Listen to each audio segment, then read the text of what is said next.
All right, here we go.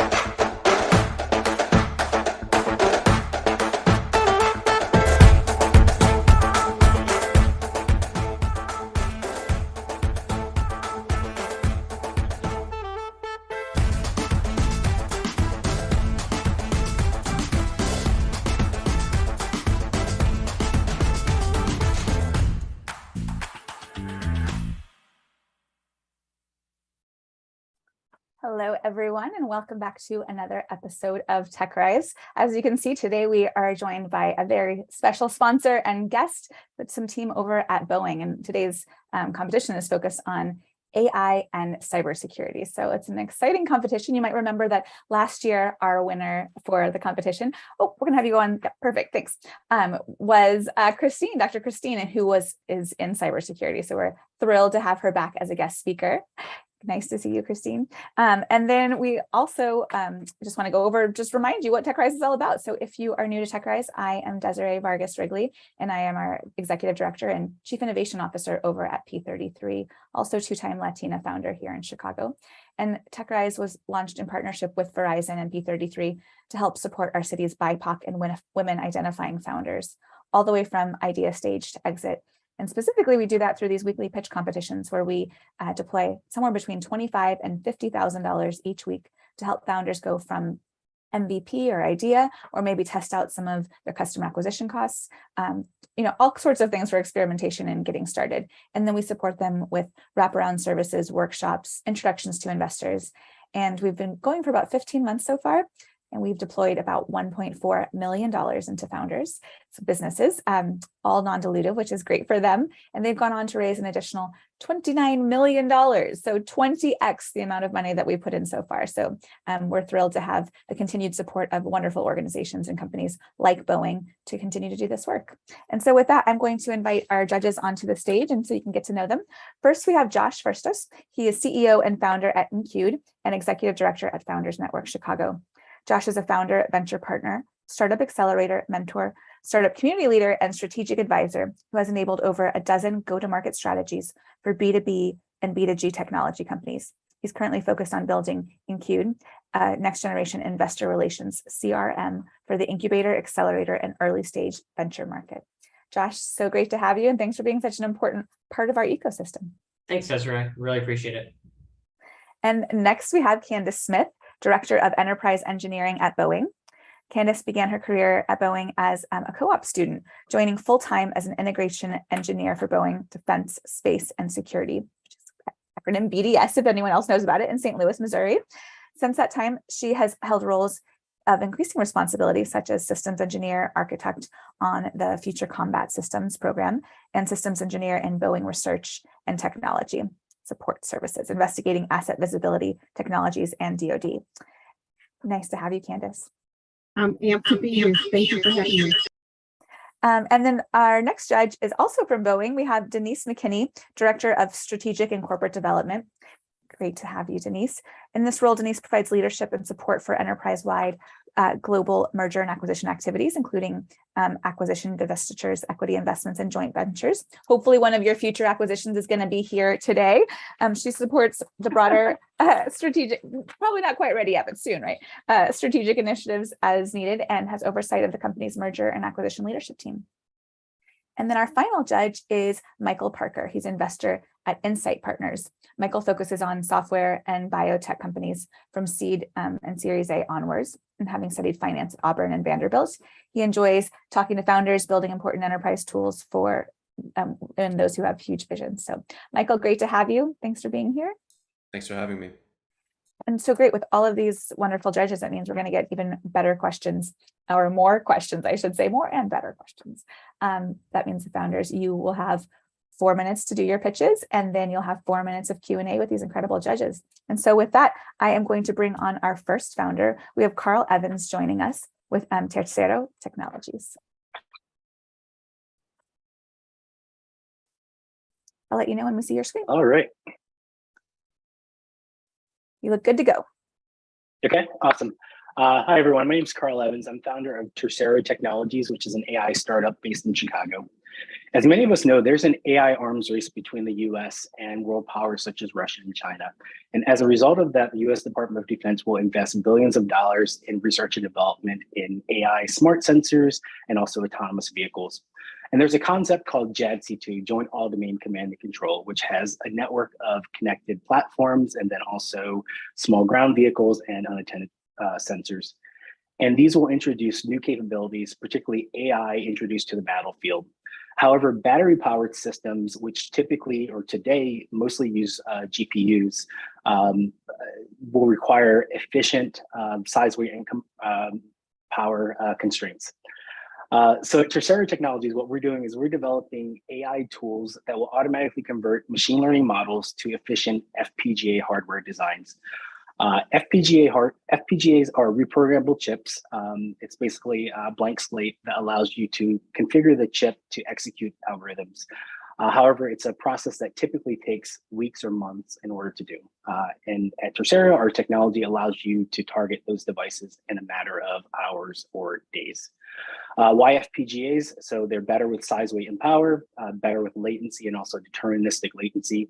They're flexible in that the entire chip is reprogrammable, and then it also provides enhanced security, which is important for defense applications. So the tool that we're developing is called Accelerado. It's a software as a service application that can either run locally or in a secure cloud environment. It takes a TensorFlow or other high-level machine learning model and then converts it automatically into FPGA hardware design. Again, a process that typically could take weeks or months, we can do in a matter of hours or days. We're our own customer for internal research and development, and then we have the DoD as a customer as well. And here are a number of the applications of this. So you have tactical radar systems. My background is in autonomous vehicles, so there are applications there. And then we're currently funded to do electronic warfare research and development. Our business model is to do product sales to the DoD and other customers, as well as licensing the Accelerado technology. We anticipate revenues to be $5 to $10 million in the next 3 years. And then companies, particularly Silicon Valley startups such as Enduro and Shield AI, have shown that the DoD model can be successful. As far as competitive advantage and competition, so our biggest competition is the status quo, so existing sort of inefficient FPGA design methodologies. However, companies such as OctoML and Edge Impulse are getting into the Edge AI space, not exactly targeting FPGAs in the way that we're doing. And then as far as competitive advantages, we're using open source tools with some proprietary additions, and then we're just faster and more nimble compared to traditional defense contractors. We have a small but mighty team, and then my background and my experience in the defense industry. So a quick overview of my background. I founded the company in 2019. I'm an electrical engineer, software developer, and roboticist with undergraduate and graduate degrees in engineering, and then also my MBA and my law degree from Northwestern. I'm a former senior executive at 2 robotics companies, and then also a former technology licensing and mergers and acquisitions attorney at Sidley Austin here in Chicago, and then also out in Silicon Valley. And then my colleague David joined the company last year. As far as status of the company, we've won phase 1 and phase 2 SBIRs, bringing in about $1.7 million. We currently have a working prototype of our system. We're working with the US Navy to look at commercialization opportunities, and then we'll be converting to a C Corp. We're currently raising a seed round of $1 to $1.5 million that will help grow our engineering team so we can demonstrate the technology and pursue other opportunities. And then as far as the use of the funds, if we were to win today, we're going to purchase a Volterra V1 circuit board printer to allow us to do prototyping in-house. There are a couple of FPGA development boards, and then I'll be attending a number of conferences and industry meetings over the next couple of months, so it'll help fund the travel expenses for that. And that is it. Thank you. I look forward to questions. Perfect timing. All right, judges, we'll bring you camera on and audio on if you could. And Michael, would you kick us off with some questions?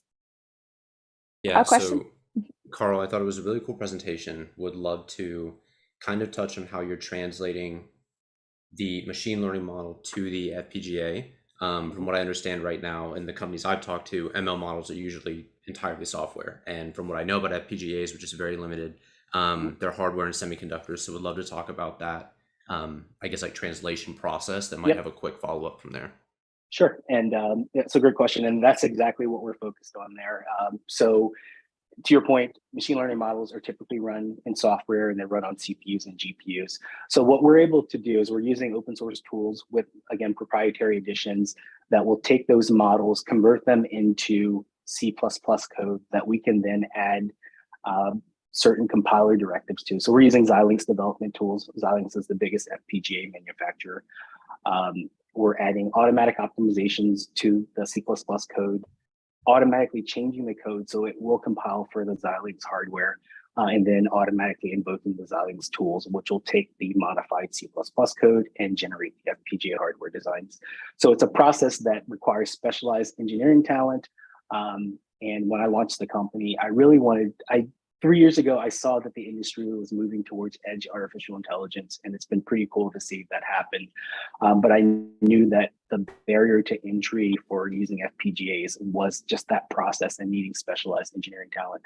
So that's why we're focused on that. So again, we take machine learning model, C++, and then generate the hardware. So. Sorry about that. I just want to make sure we get some more questions in. So Denise, do you want to go next?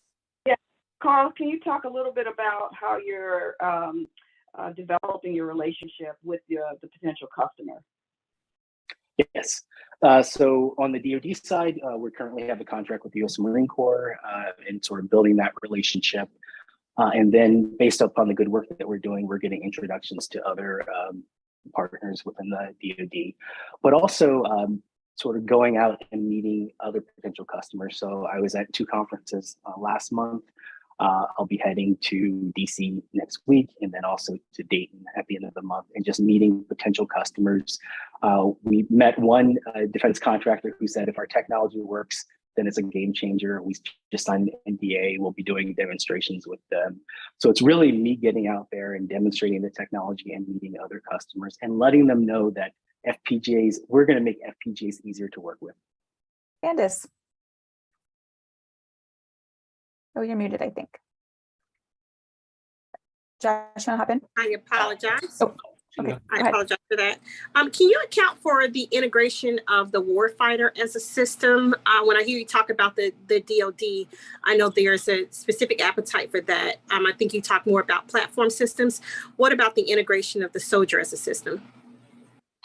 Yep. So our first application is actually a dismounted application. So as opposed to larger EW systems that are on vehicles, we're specifically focused on devices that can be carried by the warfighter.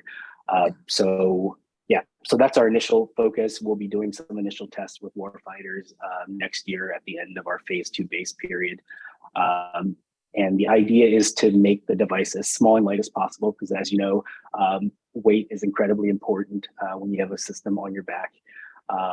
So we're trying to reduce the weight, increase the power efficiency, and then provide capabilities that will keep the warfighter safe. All right, we hit it. I hit the time without time for one more question. So anything else in the chat? Go ahead and do that, guys. Carl, sorry, we're gonna have to get to the next one, but you can ask some questions in the chat. So thanks so much, Carl. And we're gonna move on to our next competitor, which is Health Blockchain Security. And we have Daniel Addison joining us on stage for that. And everyone else, we can go video off. All right, here, let me share my screen with you all. Thanks.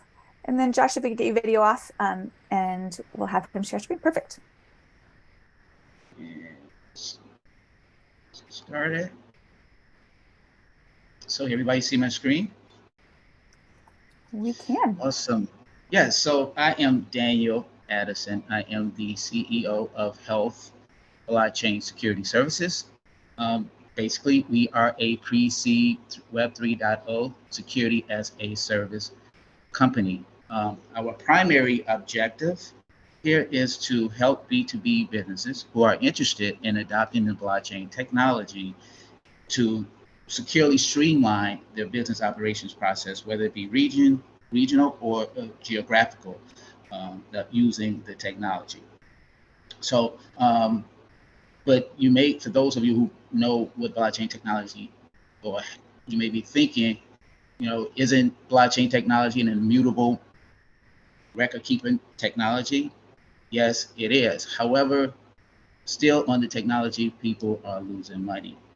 And case in point, at the beginning of the year, a few blockchain network or bridge networking companies got breached, which resulted into $500 million loss, users losing their $500 million on the network, in addition to the vulnerabilities of smart contracts, which since its inception resulted in $200 billion loss of just the vulnerabilities in the smart contract code.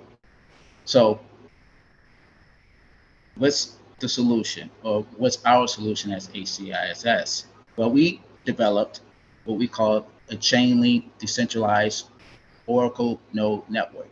And basically this network is a secure middleware, particularly that addresses the blockchain, what we call the blockchain bridging problem. At the security at the application level, the security is there. But when we want to transact digital assets across the network or bridge, that's where the problem lies. There is no security at that level or at the bridging level, which is more so the API level. So we, through our node, it's a middleware, which we like to term API as security as a service, and where we utilize our Chainlink Oracle node to do data security monitoring, particularly more so KYT or know your transactions. And within the decentralized Oracle network, we particularly are developing what we call an autonomous breach protection dashboard, which is basically a provenance and governance type of dashboard, where it's proactively more so doing the data monitoring, tracking, and tracing of particularly illegal type transactions or vulnerabilities in smart contract code. So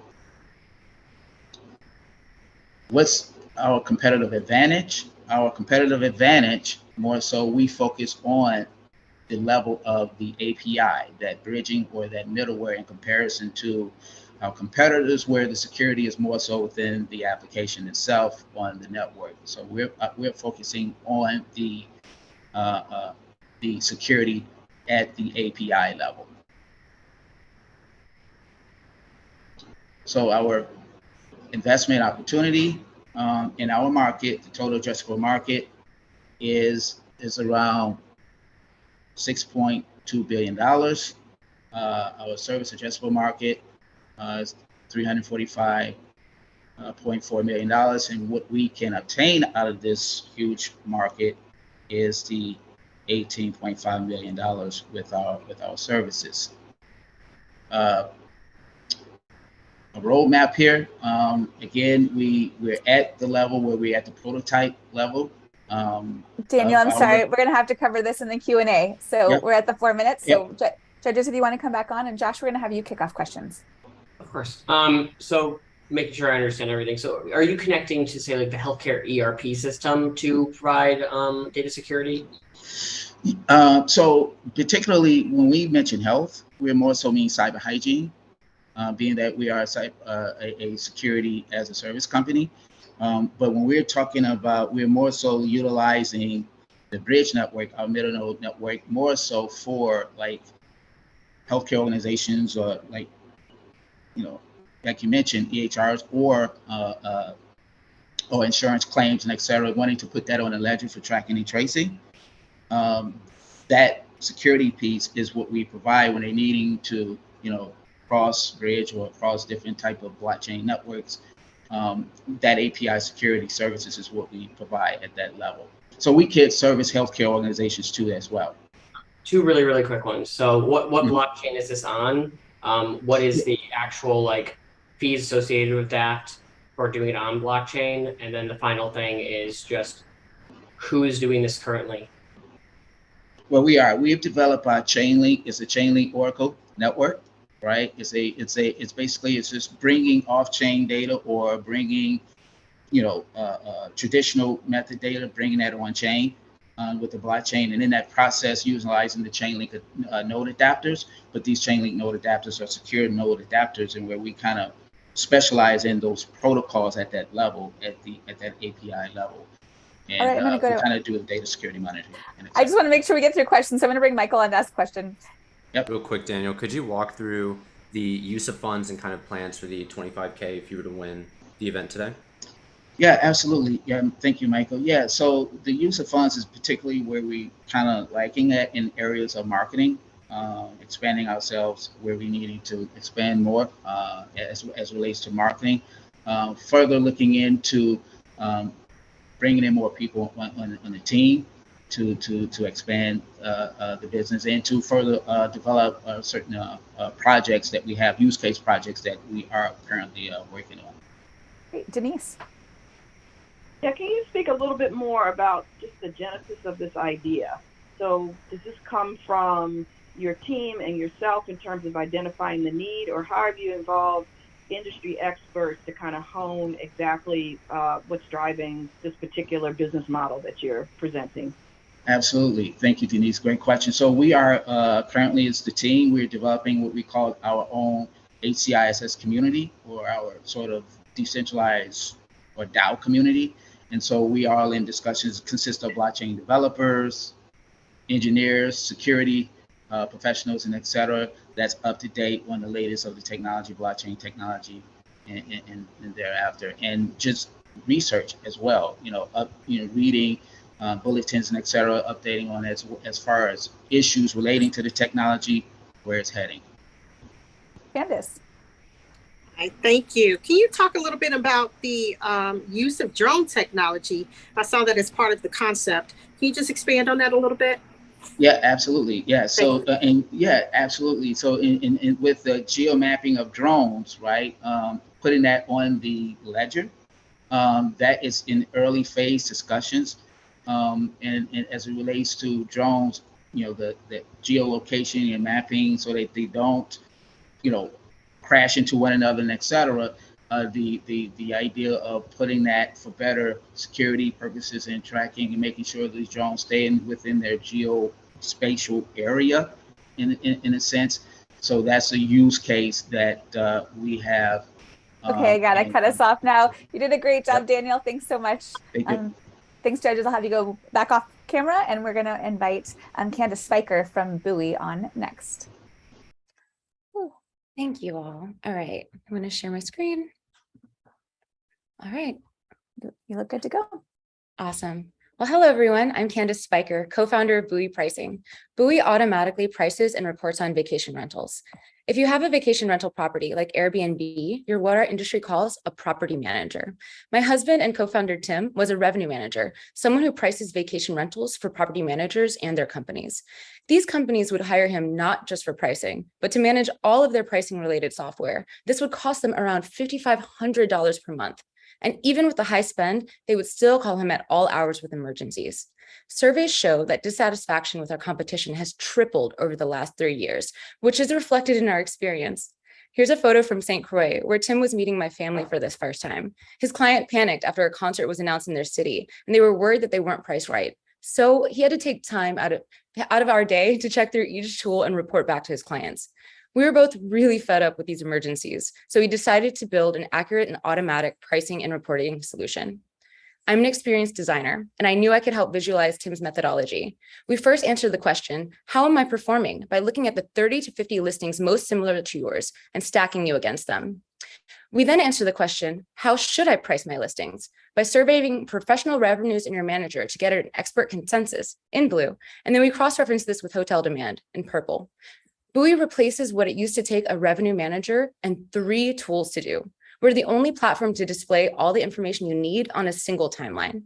You can see exactly where you're priced against your competition, and you can float on the market. It's why we called it Buoy. There are 140,000 other property management companies like the one that hired Tim, operating short-term rentals today. Together, they manage more units than Hilton, Marriott, and Wyndham combined. They spend about $7 billion on vacation rental software each year. But our research has shown that 4 in 5 hosts don't use any software today, an untapped $3 billion market, and we believe we are perfectly positioned to serve those communities.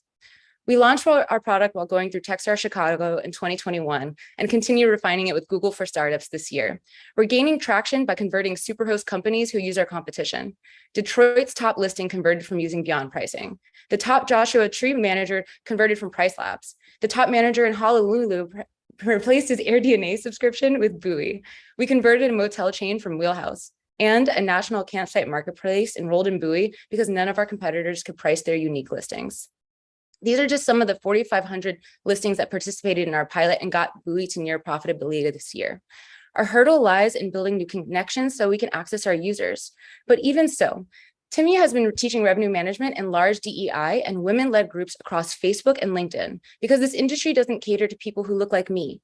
We've also made it a point to use Black representation in our branding since no other company in our space does.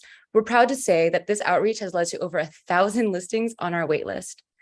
Timmy and I co-founded Buoy together. He's a hospitality expert with a decade of revenue management experience, and he wrote our algorithm.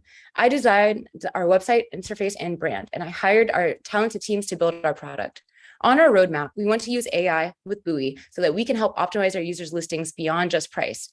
This is important because it would increase the user stickiness and continue our mission to make economic mobility possible for them. We believe that Buoy can be the Google Flights for the vacation rental industry because we know where all vacation rentals are priced, and we strive to become the informational resource for our users and eventually travelers alike. We would use the $25,000 award money to continue building our channel manager connection to Rentals United. This would allow us to connect all of our waitlist users and reach profitability. We'd fully automate our sales funnel and onboarding process. We're always looking to hire DEI engineers, and we're going to plan to expand our revenue classes. If there's anything you remember from my pitch today, it's that we believe in making economic mobility possible for our users with our progressive tech. We earn them an average of 20% more revenue per month, and we'd love your help expanding our reach. Thank you so much. All right, great job, Candice. Denise, you want to kick us off with questions? Sure. Can you just comment a little bit more about your business model and how you guys will make money from this? Yeah, so we do, we charge a subscription. So we charge $30 per listing per month. And so our users, we also have enterprise clients and they get charged based on data usage. So we're always, we make money on when they make money. And so when they win, we do as well. Candice. Thank you. In your initial scenario, you talked about an event, a local event causing concern for an owner that they weren't priced right. Can you talk a little bit more about your predictive analysis and how they account for those kind of unknown that may drive increase in demand or prices in the markets? Yeah, that's really important to our users because that's exactly how you leave money on the table. So in our algorithm, we first we have API connections and we have scrape data. That's how a blend of our algorithm, how it works. And we use the hotel information with Hotel Compete, another Chicago company, and we use them to see the increase in spikes in demand. So a hotel doesn't have to tell you what's happening, but they already know that the events are happening in the area because they have contracts with like the event producers. An example, when we were talking about this, there was an Oprah book tour in Dallas and our user didn't understand why we raised their prices like 4x, but they got booked and they didn't see that Oprah had just announced it. And also during COVID, having that hotel demand is really important in predicting when things will happen. And also those hotel chains have tons of data that the vacation rental industry doesn't. So we just use them as the experts to then predict demand. Josh? Yeah. One, I just want to say you're like really fantastic presentation, really great charisma, and like just overall great job there. So my question is more around the channel and your distribution. One, is there anything stopping you from distributing this outside of the US to popular vacation destinations, be them like in the Caribbean and places like that that are, you know, using different kind of finances than us, or can you guys distribute globally and it's fine?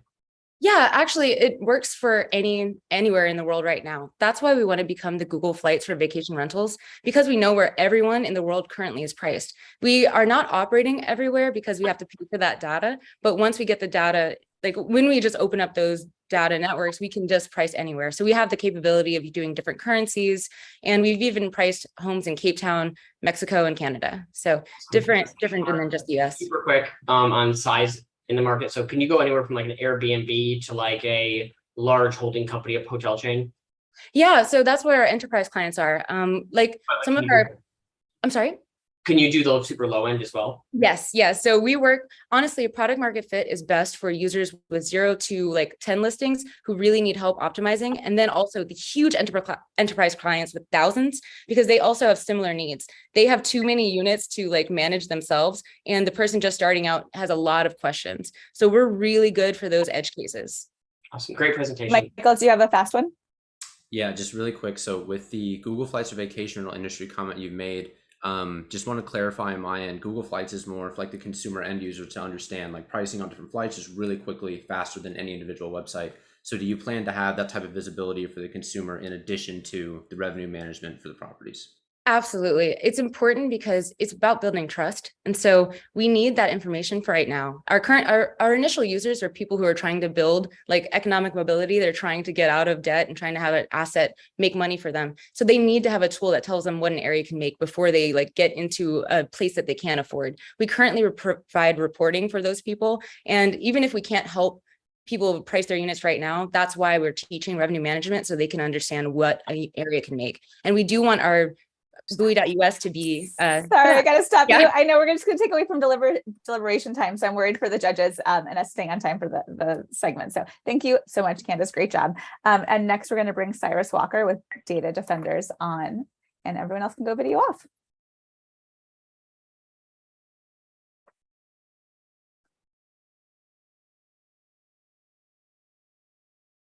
Cyrus, you ready?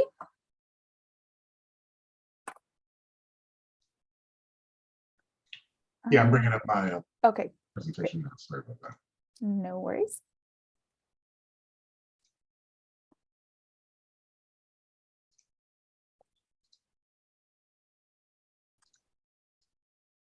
Do you want us to go, you got it, or you want us to go next?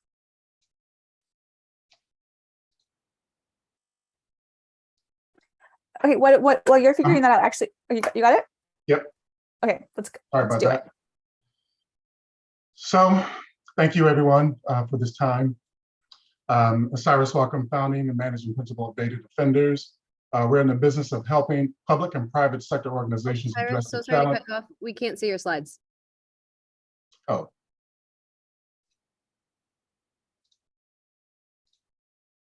It looks like we're getting there. Yeah, here we go. You got it? Yep. Okay, all right. So we're in the business of helping organizations in the public and private sector address the challenges of managing cybersecurity operations to defend their businesses against an ever-persistent cybersecurity threat. Did you know that by 2025, financial losses due to cybercrime will total $10.5 trillion globally, making it the third largest economy in the world behind the United States and China?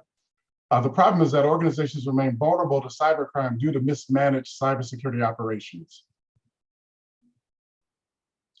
There are 4 major reasons for this problem. First, cybersecurity operators are overwhelmed with information. Second, cybersecurity components don't work in tandem. Third, there are not enough qualified engineers to meet the enormous demand. And fourth, operations still rely heavily on the human element, leading to inefficiencies in stopping cyber attacks.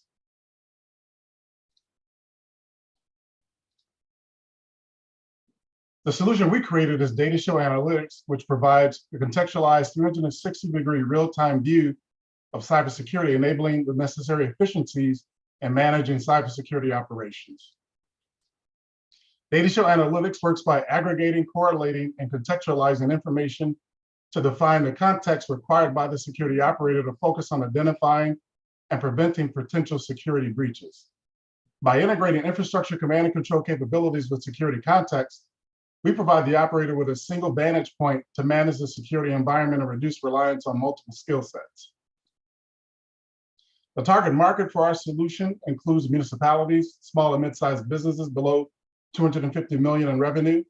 The SaaS market, which includes our target, is projected to reach 26 billion by 2025 with a 19% compound annual growth rate year over year.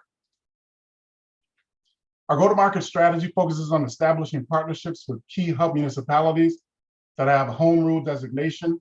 This will enable smaller municipalities to benefit from pricing made available through these partnerships. Channel distribution will be used for customer acquisition in the private sector markets.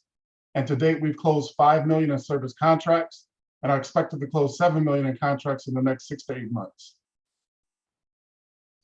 The cybersecurity SaaS industry offers a number of varying solutions. However, Data Defenders focuses on cybersecurity operations management, including all of these variants, which uniquely positions us among current industry players.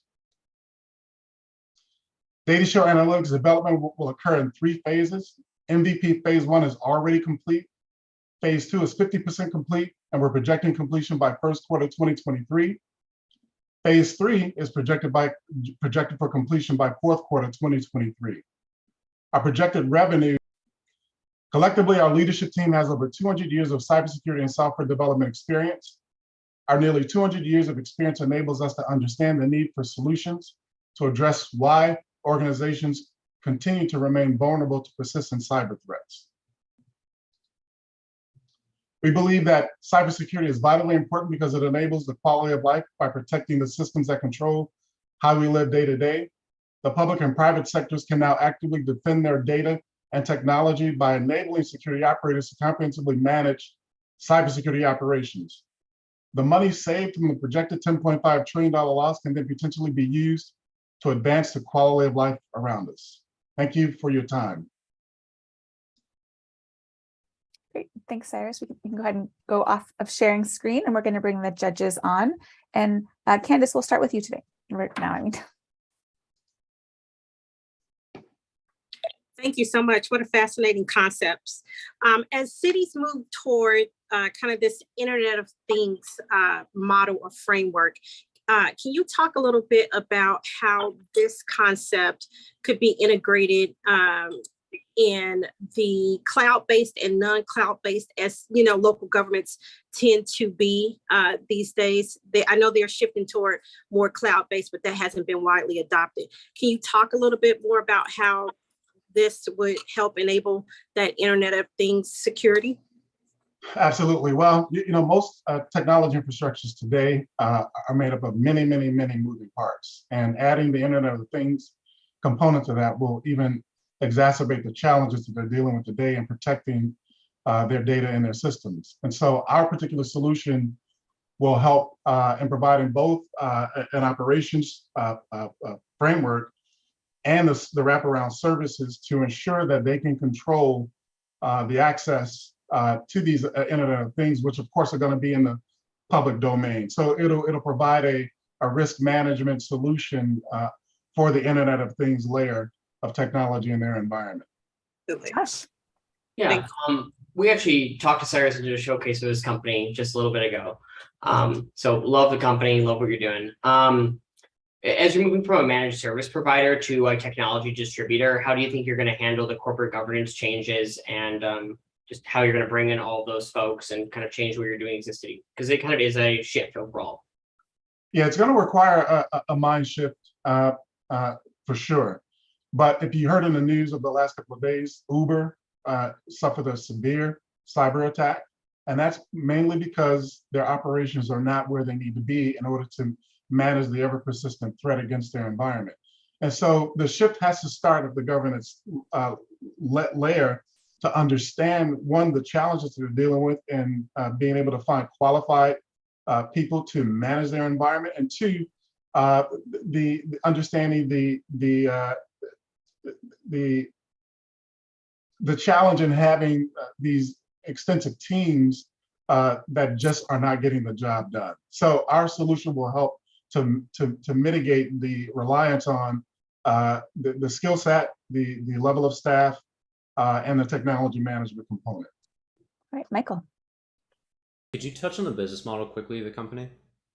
Right now, we're a services business, providing managed security services to municipalities and small businesses, but we're shifting to a products company with a service component.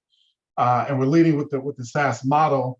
So companies will be able to either purchase the SaaS product and manage it on their own, or also acquire our managed security service offering to wrap around the SaaS management as well.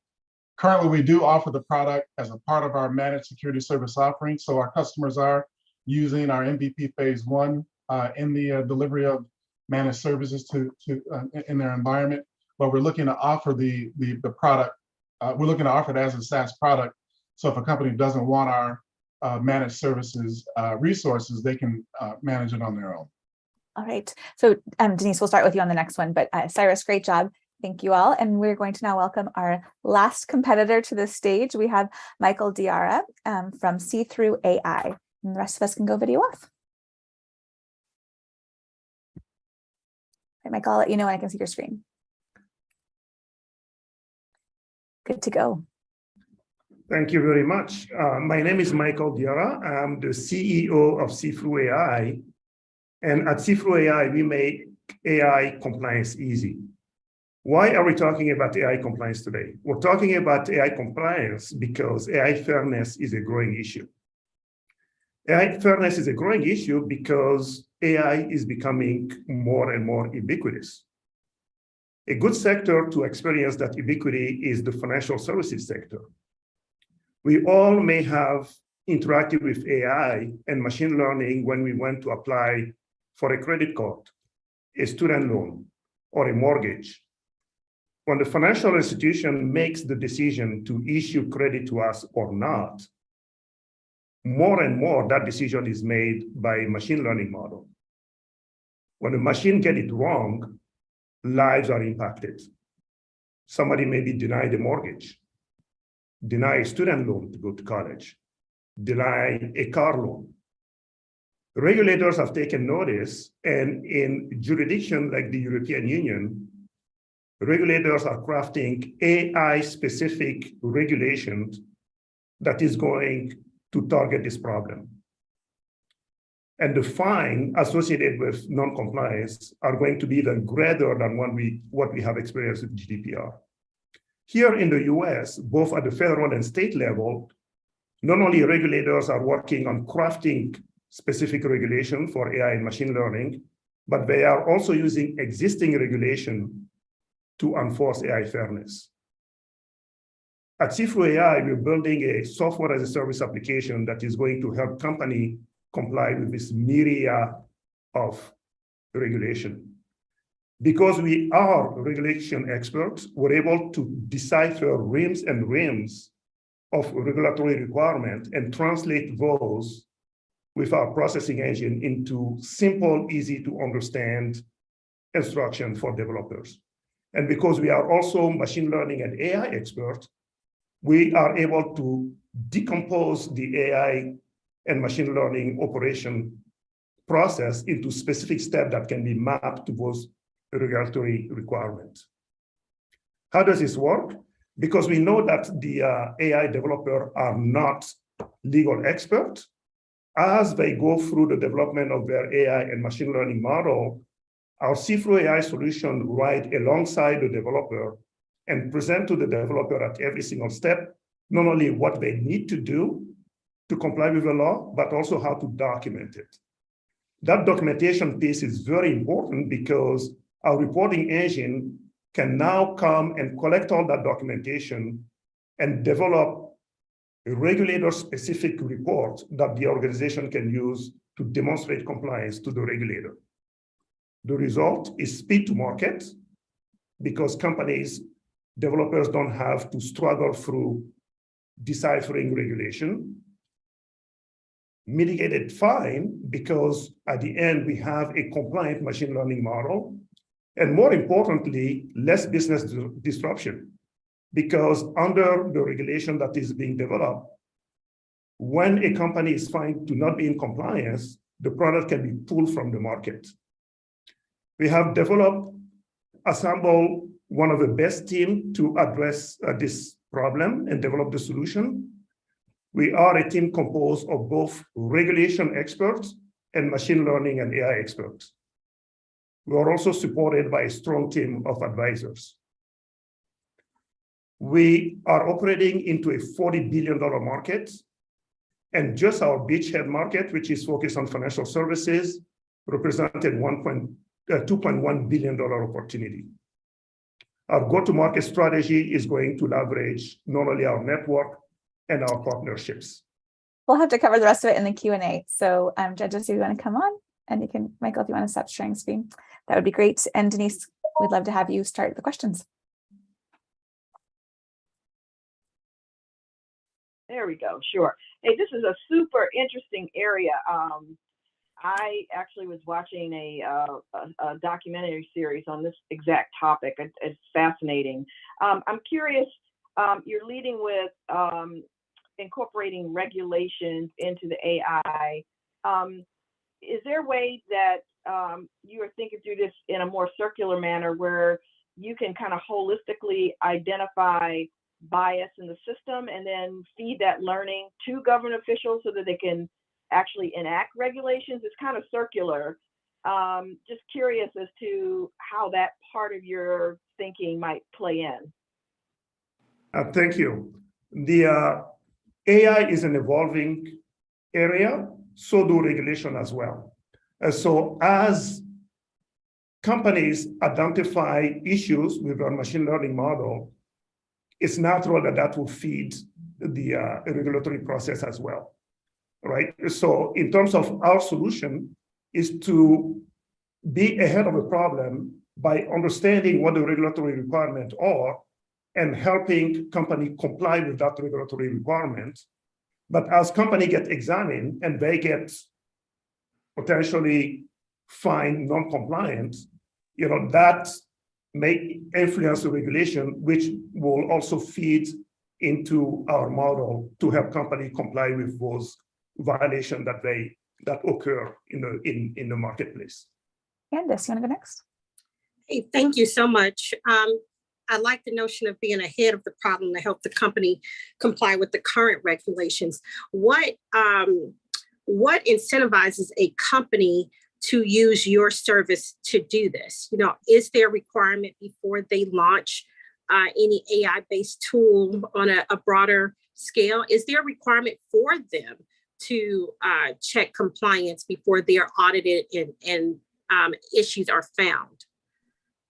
Thank you. So because I spent over a decade as a federal regulator and I regulated financial services company for many, many years, I know that the regulators is going to find and is finding companies today that are found to be violating law here in the US, like the Equal Credit Opportunity Act. So let's say you're a bank and you're using a machine learning model to issue credit card. To the extent that the law is violated, there is no hiding place behind a machine learning model. Fine will occur, and that is a huge incentive for companies to comply. Great. I'm going to get Michael in for a question, so we just get some more insight.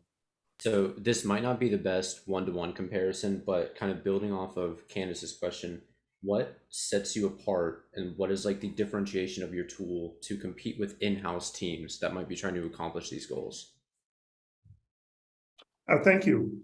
The in-house team today, based on our market research, are a little bit evolving into silos.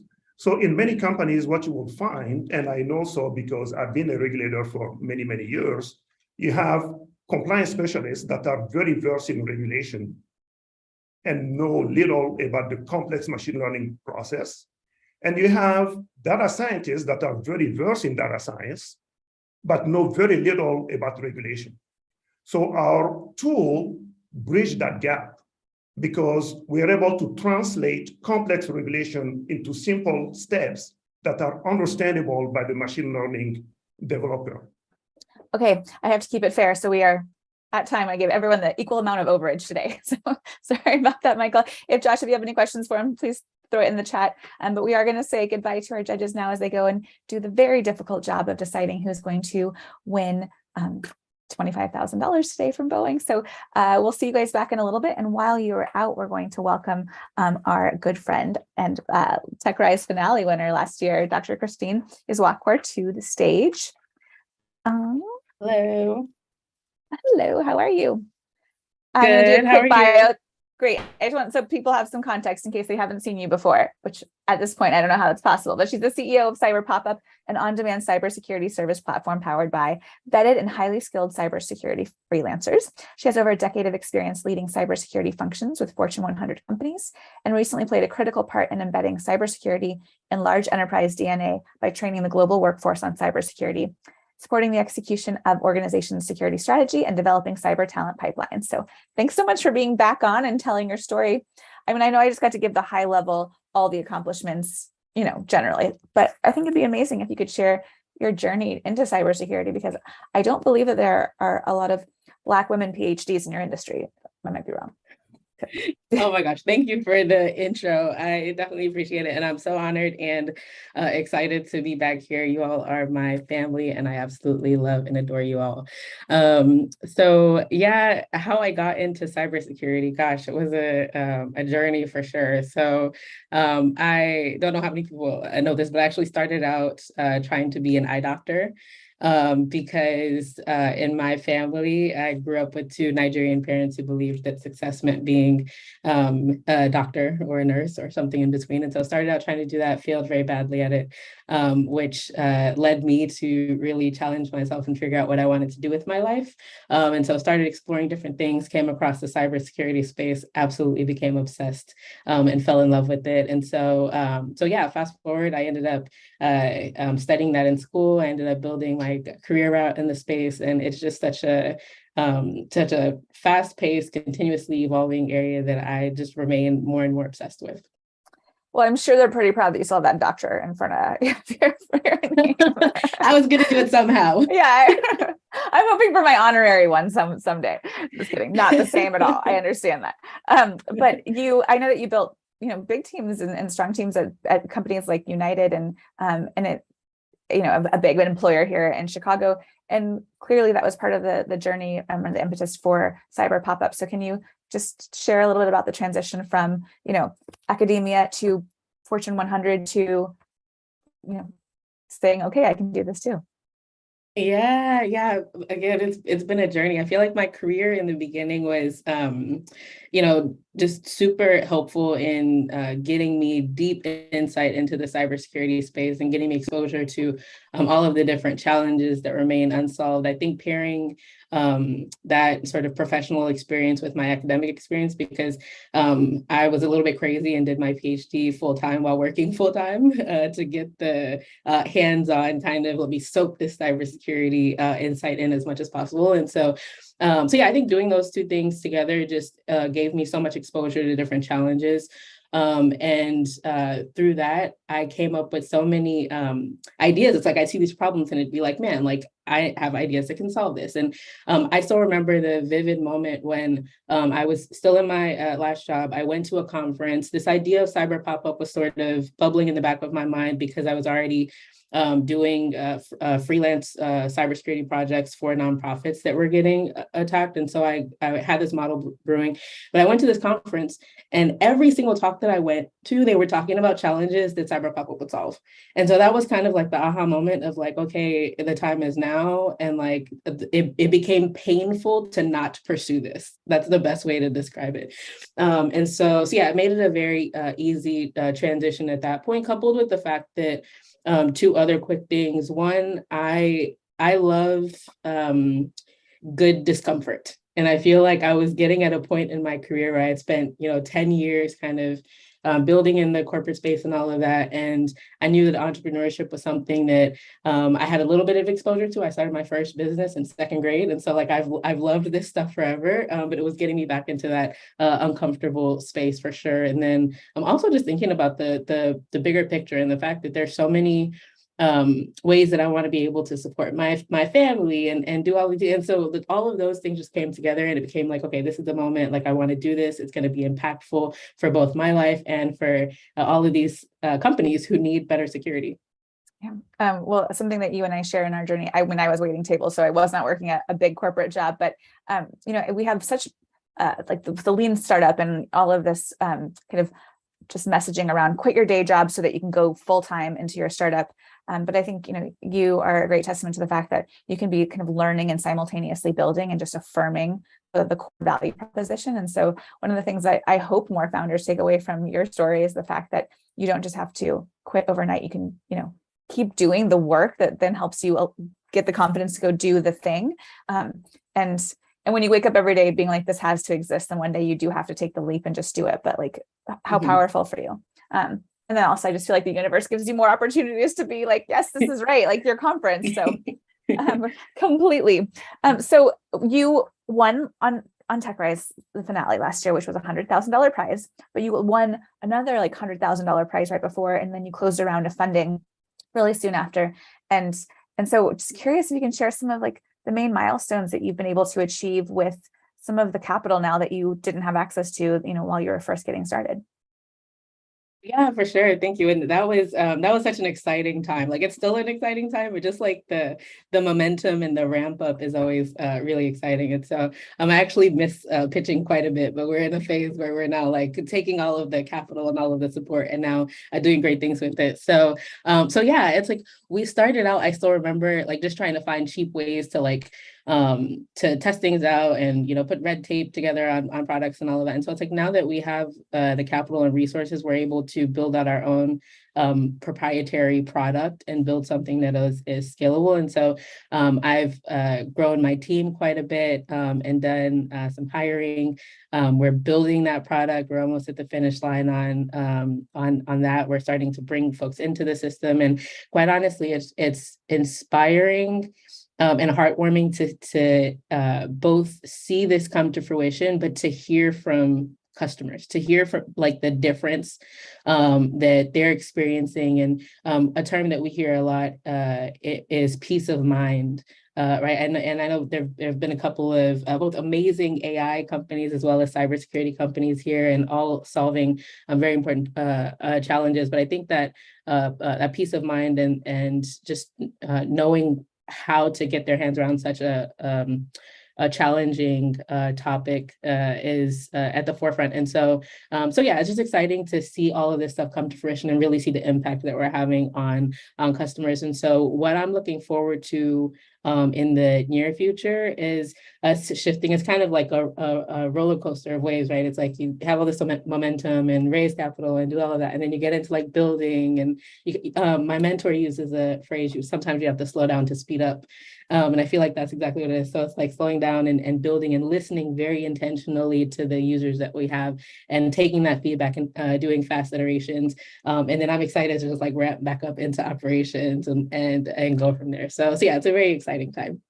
Well, I'm sure you're going to be ramping up for Raise again soon. So we will be here to help you for that, at least at our speed round work. But, one of the things I've been thinking about, as you know, I have an angel group called Josephine Collective, mostly focused on bringing women into venture as an asset class. And we have many emerging fund managers who are women and people of color in Chicago. And the reason that's important is because we tend to see different deal flow, and we tend to invest in ideas that may not be kind of in line with the typical kind of older white male venture strategy, right? And so I'm curious if that same thing holds true for your marketplace of cybersecurity experts, that because of your identity as a woman and a woman of color, that you are able to potentially recruit more cybersecurity and other engineers into both your company and into the marketplace. Yeah, absolutely. That is a huge just passion and focus of mine, both within the company and in our freelancer base and outside. Like I could go on and on about even the way that we've structured our like raises and things in the past to do exactly what you just said and make sure that we're bringing in diverse investors and everything in between. But yeah, for me on the freelancer side, I think that because I'm very intentional and have been that way throughout my entire career of like, there's so much opportunity in the cybersecurity space. There are millions of jobs that are unfilled, and we can't address all of the challenges that we're seeing in this industry by having a one-track mind. Like we need all these different perspectives. And so I'm always very intentional about sharing my story and being an example diversity in cybersecurity, but then also very intentionally building our talent pipelines to reflect that same value in diversity as well. So yeah, spot on. I think it's very important. It's forefront for us, and I'm excited to both again secure these companies who need the help and need the support, but also do that in a way that our model increases diversity in the cybersecurity space as well. Amazing. Yeah, I mean, you might know this, but at P33 we're aggressively focused on the fact that we have a population in Chicago that is 60% Black and Latinx, but still only about 14% representation in tech jobs. And so what can, we as P33 or as our city, what can we do to help encourage more young students of color to consider, cybersecurity or this area of engineering? Because it seems so specialized and even more foreign than maybe, front-end development or some of the other earlier, more accessible pathways. Yeah, for sure. I think that there's already a lot of really good things happening, especially over the last couple of years. And I have to call that out, right? Everything from, TechRise and P33 to some of the other programs. But I feel like the key pieces for me were like education and awareness of like the opportunities and things that you've mentioned already. Like that's key, helping people build networks and sort of find their tribes in this space are key as well. Like you have to be able to find people who you can sort of relate to or like who understand where you're coming from. I think that's really important. And then of course, helping people understand what capital options and things like that exist, because oftentimes people feel like they're just kind of on their own, building these companies from scratch, which a lot of times they are, but they can get exposure to some of the capital opportunities. I think that's important as well. And the last thing, I know we're probably wrapping up here. I see everybody coming back, but the last thing I'll say is that I think that we have to continue to make leadership in tech and entrepreneurship in tech cool. Like I feel like just as cool as it is to be an all-star basketball player or rapper or singer or anything in between, it is so cool to be a tech entrepreneur and to build these amazing things. So I think we need to tell those stories more too. Right, like your awesome like billboard image that is on State Street. People should go check out the gorgeous image of her. And Tech Chicago Week, we're hoping to do that, right? Like to blend arts and culture and sports and entertainment that is Chicago with our entire innovation ecosystem, which is startups all the way to big innovators like Boeing. But yes, so our judges are back, which means they have a winner. So I'm going to invite Christine. Thank you so much for being on again. It's great to see you and all your progress. Thank you. Founders, if you want to come video on. So the Boeing team can announce the winner. I'm assuming. Who's going to announce the winner today? All right, I will announce the winner, and we have Candice Speicher of Buoy. Congratulations. Wow, woo, congratulations, Candice. I don't know if you want to say a couple words. I mean, I'm sorry. I always get so emotional. Thank you all so much. It means the world to me. I think that this competition is incredible. Thank you, Desiree, for creating a space for Black founders and people of color and women to be able to present. And I'm just so honored. So thank you guys. Well, great job, Candice, and great job, everyone. And just a reminder, you can always come back and pitch again on TechRise. So we can't wait to welcome you back onto the stage and to support you in your journeys with many of our workshops and events that we have coming up over the next, probably couple of years. Thank you, as always, to Verizon for helping make TechRise even happen. And then of course to Boeing for being such a generous sponsor of today's prize. We will see you all next week, and thanks. Have a wonderful weekend, and congrats again, Candice.